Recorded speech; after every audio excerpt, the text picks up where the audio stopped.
ત્રણ દિવસ પહેલા સાગબારા તાલુકાના આદિવાસી યુવાનોને ત્યાંના પીએસઆઈ અને એમનો સ્ટાફ કોઈ નજીવી બાબતે કોઈ પણ ફરિયાદ વગર ઉચકી જાય છે અને પોલીસ સ્ટેશને એમને રૂમમાં ગોંધીને ઢોરમાર મારવામાં આવ્યો છે.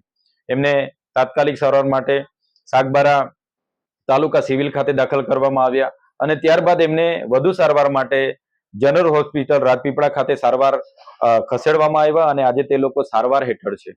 એ લોકોએ તારીખ 6 ના રોજ પોલીસ અધિક્ષક અને કલેક્ટરશ્રીને લેખિત ફરિયાદ આપી છે કે અમારી સાથે આ ઘટના ઘટી છે જેની તપાસ થવી જોઈએ, છતાંય આજ દિન સુધી કોઈ તપાસ થઈ નથી કે કોઈ કાર્યવાહી થઈ નથી.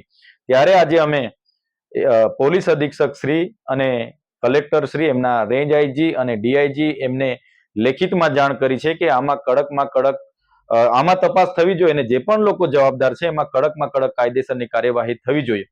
આ વિસ્તારમાં આદિવાસી વિરોધી માનસિકતા ધરાવતા પોલીસ અધિકારીઓ દ્વારા અવારનવાર આવા બનાવો બને છે. જે લોકો આ વિસ્તારમાં વિશ્વાસ ગુમાવી બેઠા છે, લોકો પોલીસ પર વિશ્વાસ નથી કરતી. આજે સુરક્ષા સલામતી માટે પોલીસ મૂકવામાં આવી છે, એ જ લોકો ભય પેદા કરી રહ્યા છે, એ જ લોકો ભક્ષક બની રહ્યા છે. ત્યારે અમે ક્યારે આ ચલાવવાના નથી.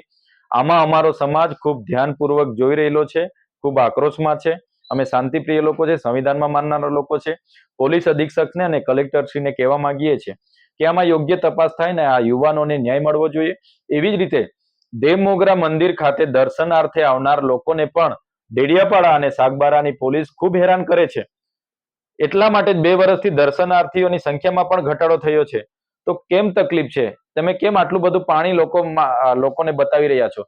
આટલો બધો દારૂ ટ્રકોને ટ્રકો આવે છે, આંકડા જુગારના ધંધા તમારા પોલીસ સ્ટેશનની આજુબાજુ ચાલે છે, ત્યાં કેમ તમે તમારું પાણી નથી બતાવતા? એટલા માટે હું પોલીસને કહેવા માંગુ છું કે આમાં કડકમાં કડક કાર્યવાહી કરો, નહીં તો આવનાર દિવસોમાં અમને રસ્તા પર ઉતરવામાં મજબૂરીથી અમારે ઉતરવું પડશે અને ખૂબ મોટું આંદોલન પોલીસ સામે અમે કરીશું.